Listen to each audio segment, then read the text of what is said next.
നമ്മളൊക്കെയും മരിച്ചുപോയവരുടെ ഖബർ വിശാലമാക്കി തരണേ അല്ലാന്ന് നിരന്തരമായി ദുആ ചെയ്യാറുണ്ടല്ലേ. എന്നാൽ ഇന്നത്തെ കാലത്ത് ഏറ്റവും അധികം നമ്മൾ ദുആ ചെയ്യേണ്ടത്, പടച്ചവനെ ഈ ജീവിച്ചിരിക്കുന്ന മനുഷ്യരുണ്ടല്ലോ അവരുടെ മനസ്സൊന്ന് വിശാലമാക്കി തരണേ അല്ലാന്ന് നമ്മൾ ദുആ ചെയ്യണം. എന്താണെന്ന് നിങ്ങൾ ഒരു വേള ചിന്തിക്കുന്നുണ്ടാവും. ഇന്ന് എൻ്റെ പരിചയത്തിലുള്ള ഒരു സാധുവായ മനുഷ്യൻ മരണപ്പെട്ടു. അദ്ദേഹത്തിൻ്റെ വീട്ടിലേക്ക് പോകുന്ന വഴി ആ ഭാഗത്ത് ഒരു 3-4 പാവപ്പെട്ട കുടുംബമാണ് ജീവിക്കുന്നത്.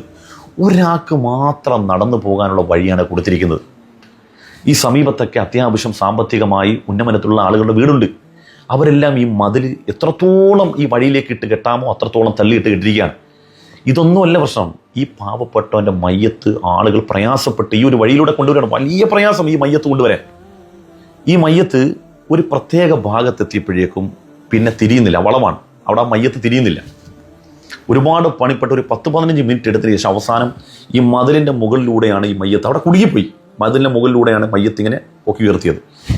ഈ കുടുങ്ങിയ സ്ഥലമുണ്ടല്ലോ, ഏറ്റവും അധികം ഈ വഴിയിലേക്ക് തള്ളിയ മതിൽ ഇടുങ്ങിപ്പോയ സ്ഥലം, ആ വളവിലുള്ളവൻ്റെ വീട് ഞാനിങ്ങനെ നിരീക്ഷിക്കുമ്പോൾ നമ്മൾ ആലങ്കാരികമായിട്ട് പറയുമല്ലോ, ഒരു ഫുട്ബോൾ കളിക്കാനുള്ള സ്ഥലമുണ്ടെന്ന് പറയൂലേ എന്ന് പറയുന്നത് പോലെ 2 വലിയ ലോറി കിടക്കുന്ന വീടാണ്. ഒരു ഇഞ്ച് ഭൂമി, ഒരു മുഴം ഭൂമി വിട്ടുകൊടുത്താൽ ഏതെല്ലാം മനുഷ്യർക്ക് സുഖമായിട്ട് നടന്നു പോകാം. എടാ, ജീവിച്ചിരിക്കുന്നവർക്ക് നടക്കാൻ നീ ഒന്നും വഴി കൊടുക്കുന്നില്ല. മരിച്ചുപോയവരുടെ ജനാസയെങ്കിലും കൊണ്ടുപോകാൻ ഈ സ്ഥലത്ത് കൊടുക്കുക. ഇതൊക്കെ എങ്ങോട്ട് കെട്ടിപ്പൂട്ടി കൊണ്ടുപോകാൻ പോവാണ്? ഇതെല്ലാം കഷത്ത് വെച്ച് ഇതിൻ്റെ ആധാരമായിട്ട് എവിടെ പോകാൻ പോണത്? ഈ മനുഷ്യന്മാർ എത്ര പേര് പ്രാകുന്നുണ്ടാകും? എത്ര പേര് ആ സ്ഥലത്ത് നിന്നുകൊണ്ട് ഒരു വേള മനസ്സുകൊണ്ട് ശപിച്ചിട്ടുണ്ടാകും ആ മയ്യത്ത് കൊണ്ടുപോകാൻ കഴിയാതെ?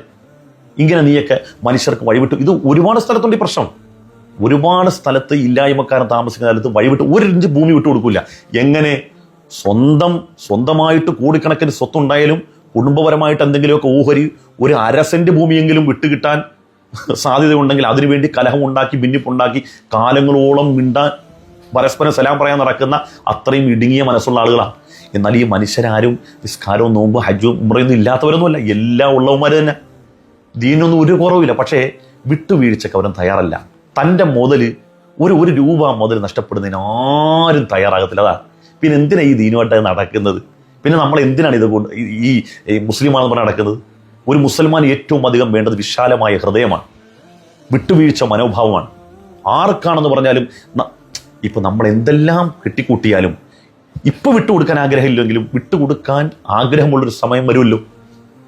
ആ സമയം ഒന്ന് നേരത്തെ ആയാലും എത്ര ഗുണമായിരിക്കും. ആ സമയത്ത് പിന്നെ പറയേണ്ടി വരത്തില്ല. സ്വതക്ക, ഈ മരണമാസന്നമാകുന്ന സമയത്ത് നമ്മൾ പറയുന്നത്, പടച്ചോനെ ഞാൻ സ്വതക്ക ചെയ്യാം, ഫഅകുമിന സ്വാലിഹീൻ, ഞാൻ എങ്ങനെ സ്വാലിഹീങ്ങളിൽ പെടാമെന്ന് നമ്മൾ പറയും. ആ സമയത്ത് മനുഷ്യന്റെ മനോഭാവം എന്താ? ഇനി എനിക്കൊന്നും വേണ്ട, എല്ലാം വിട്ടുകൊടുത്തേക്കാന്നാ. എടാ, ഇത് ജീവിച്ചിരിക്കുമ്പോൾ ഈ മനോഭാവം ഉണ്ടെങ്കിലോ പിന്നെ നിനക്ക് അവിടെ സങ്കടം പറയേണ്ട കാര്യമില്ല. നീ സ്വാലിഹായില്ലേ? അവിടെ നീ സ്വാലിഹായി, പിന്നെ നിനക്ക് സങ്കടം വരത്തില്ല. നീ നല്ലവനാകേണ്ടത് മരണമാസന്നമാകുന്ന സമയത്തല്ല, അതിനു മുമ്പേ തന്നെ നിനക്കെല്ലാം വിട്ടുകൊടുക്കാനുള്ള മനോഭാവം ഉണ്ടെങ്കിൽ പിന്നെ നിനക്ക് എന്ത് പേടിക്കാനാണ്? ഈ കെട്ടിപ്പൊട്ടി എങ്ങോട്ടായി വെക്കുന്നത്? ഒരു മനുഷ്യന്റെ മയ്യത്ത് പോലും കൊണ്ടുവരാൻ പറ്റാത്ത രൂപത്തിലേക്ക് വഴി ഇടുക്കി നിന്റെ ഹൃദയം ഇടുങ്ങിയ മനസ്സുമായി നീ ഏത് സ്വർഗം കാമിച്ചിട്ടാണ് നീ പള്ളിയിൽ പോയി സുജൂദ് ചെയ്യുന്നത്? നിസ്കരിക്കാത്തവനും നിസ്കരിക്കുന്ന നീയും തമ്മിൽ എന്ത് വ്യത്യാസമാണ്? അതുകൊണ്ട് എൻ്റെ പ്രിയപ്പെട്ട സഹോദരങ്ങൾ, എന്നെ കേൾക്കുന്ന മനുഷ്യരോടാണ് പറയുന്നത്, നിങ്ങളുടെ ഹൃദയം വിശാലമാകണം. നിങ്ങളുടെ ഹൃദയം വിശാലമാകുമ്പോൾ നിങ്ങളുടെ പരിസരങ്ങളിൽ താമസിക്കുന്ന മനുഷ്യർക്ക് വീട്ടിലേക്ക് പോകാനുള്ള വഴികൾ വിശാലമാക്കി കൊടുക്കണം. ഇതൊന്നും കൊണ്ട് നമ്മൾ പോകില്ല. ആ സഞ്ചരിക്കാനുള്ള സ്വാതന്ത്ര്യം നമ്മൾ വിട്ടുകൊടുത്താൽ, അവൻ സന്തോഷത്തോടുകൂടി പോയാൽ, അവൻ്റെ യാത്ര സുഗമമായാൽ, അവൻ്റെ കാര്യങ്ങളെല്ലാം എളുപ്പമായാൽ, അത് നിങ്ങൾക്കൊരു പ്രാർത്ഥന പോലെ നിങ്ങൾക്ക് പരിണമിക്കും. അത് നിങ്ങൾക്ക് വലിയ സുഹൃതങ്ങളായി മാറും. മനുഷ്യരുടെ പ്രാക്ക് വാങ്ങരുത്. അതുകൊണ്ട് പറയാൻ എനിക്കിന്ന് വലിയ സങ്കടം തോന്നി. അതുകൊണ്ടാണ് എൻ്റെ ഈ വീഡിയോ ഒരു പക്ഷേ അയാൾ പോലും കാണുന്നുണ്ടാവും. നിങ്ങളുടെ മുറ്റത്ത് കിടക്കുന്ന ലോറി കണ്ട് ഞാൻ സങ്കടപ്പെട്ടു പോയി. ഒരു മുഴം അല്ലെങ്കിൽ ഒരു ചാൻ നിങ്ങൾ ഭൂമി വിട്ടുകൊടുത്താൽ ആ മയ്യത്തൊന്ന് തിരിഞ്ഞു പോകില്ലേ? അള്ളാഹു കാക്കട്ടെ.